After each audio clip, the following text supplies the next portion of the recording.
Memasuki arus balik pasca Lebaran, sejumlah warga mulai kembali ke Jakarta.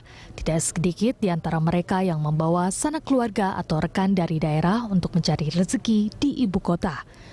Meski diizinkan, bukan berarti Dinas Kependudukan dan Pencatatan Sipil atau Disdukcapil akan mendiamkan proses urbanisasi tahunan itu.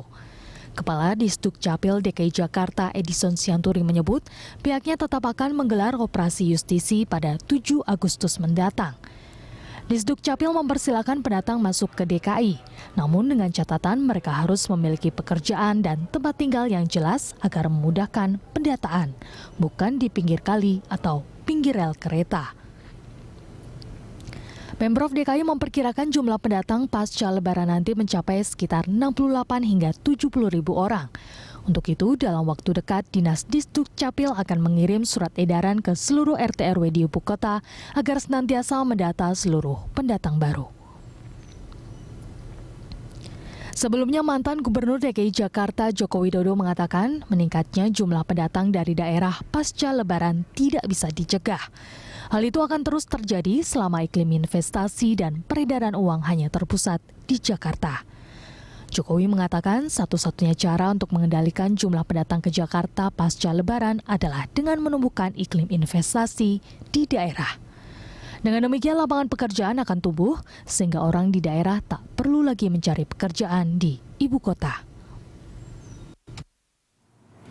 Pemirsa, sebelumnya Gubernur DKI Jakarta Basuki Cahayapurnama atau Ahok mengatakan kaum pendatang boleh saja datang ke Jakarta asalkan telah memiliki kualitas kerja yang bagus. Namun kenyataannya banyak pengangguran yang tiba di Jakarta serta tidak memiliki tempat tinggal sehingga bermukim di wilayah yang tidak layak huni. Ya, lantas bagaimana mengontrol urbanisasi tahunan ini di Jakarta? Apakah operasi justisi sudah cukup efektif untuk mengatasinya? Membahas hal ini telah hadir di studio kami pakar permukiman Darun Dono dan juga Kepala Disdukcapil DKI Jakarta. Nanti lewat sambungan telepon kita ke Pak Daru. Selamat siang Pak Daru. Selamat siang. Bagaimana kabarnya Pak? Di hari Lebaran sudah berkumpul bersama keluarga? Ya, masih bisa bernafas dengan sehat. Ini termasuk pelaku urbanisasi nih nampaknya ya? Mungkin juga, tapi saya yang diundang Jakarta waktu itu. Oke, nah ini bagaimana dengan yang tidak diundang Pak? Itu kan apa ya, masalah sosial ya. Orang juga kepengen mempunyai pendapatan yang lebih. Dan Jakarta banyak kesempatan. Gitu. Sesuatu yang migration itu dimanapun negara berkembang itu terjadi. Ya. Pak Darun ini kan dari sejak tahun berapa Pak? 50-an 55 sudah bergabung saya, di ya. 55 tahun 55 sudah bergabung di Pemprov Jakarta, DKI dulu ya. Waktu itu apakah memang luapan penduduk atau urbanisasi yang masuk itu begitu dahsyatnya Pak setiap tahunnya? Tahun 55 belum Mbak. Tapi setiap tahunnya? Setiap tahunnya makin lama makin tinggi. Gitu. Dan upaya apa sih Pak yang sebenarnya paling pas gitu, paling efektif untuk diterapkan?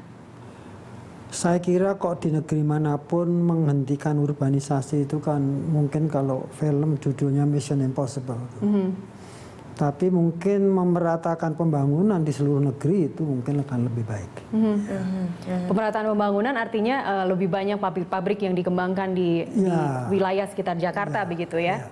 Tapi seandainya sudah merata, apakah orang-orang ini tetap mau berada di wilayah satelit ataupun juga di daerah? Housing supply itu selalu kurang.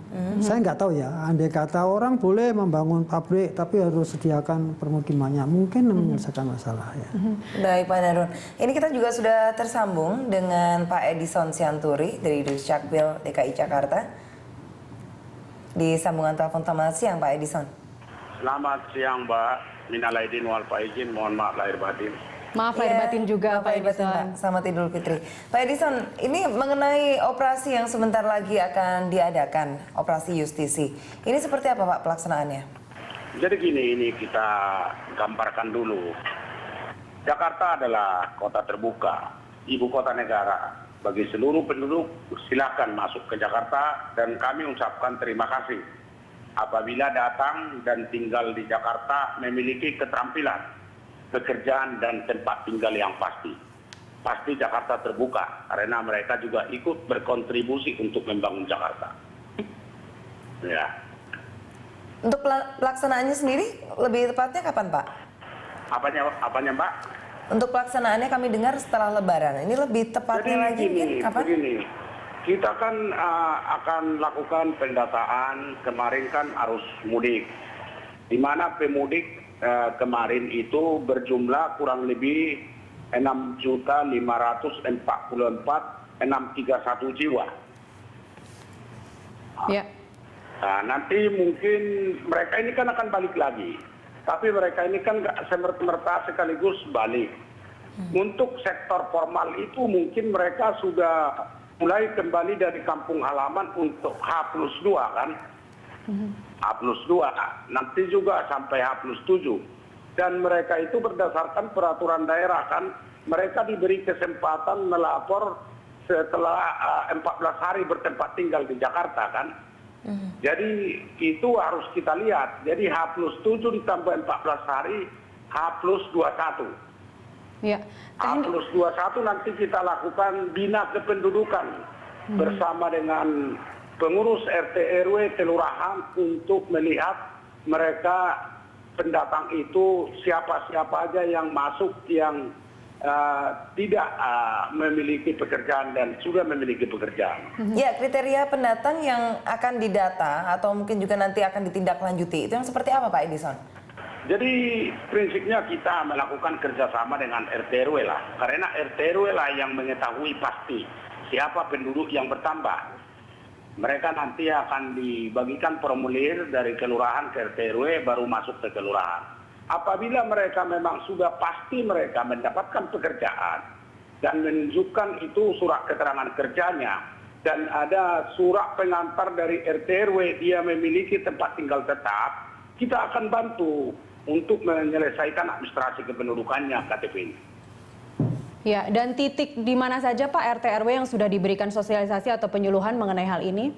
Kan kita ini baru H+2 ini. Nanti kan kita bergerakkan untuk formulir itu H+7 kan. Baik, titik mana saja Pak yang nanti akan menjadi fokus di Jakarta? Ini kalau kita bilang di titik mana kan di sentra-sentra ada industri, di sentra hiburan, di sentra perdagangan dan perniagaan lah kan. Ini mereka ini kan biasanya di situ. Baik, dan apakah nantinya akan diberlakukan semacam sanksi bagi mereka yang ternyata belum memiliki pekerjaan begitu nantinya kalau kembali ke Jakarta? Nah, prinsipnya kan mereka bertempat tinggal. Ada dulu kan tempat tinggal tetap mereka. Karena gini, prinsipnya kan kita akan melihat nanti dari data tersebut kan kita belum bicara ini. Karena persoalannya sanksi kepada penduduk yang akan bertempat tinggal di satu tempat, yaitu itu kita akan berikan nanti semacam peringatan kepada mereka. Karena apa? Itu hak seseorang penduduk untuk bisa bertempat tinggal kan. Kan nggak boleh kita larang orang bertempat tinggal di Jakarta selaku ibu kota negara milik bangsa Indonesia kan Mbak. Baik Pak Edison, kita tahan dulu. Kita akan lanjutkan nanti perbincangan dengan Pak Darun juga di studio dan pemirsa tetaplah bersama kami di Lunch Talk.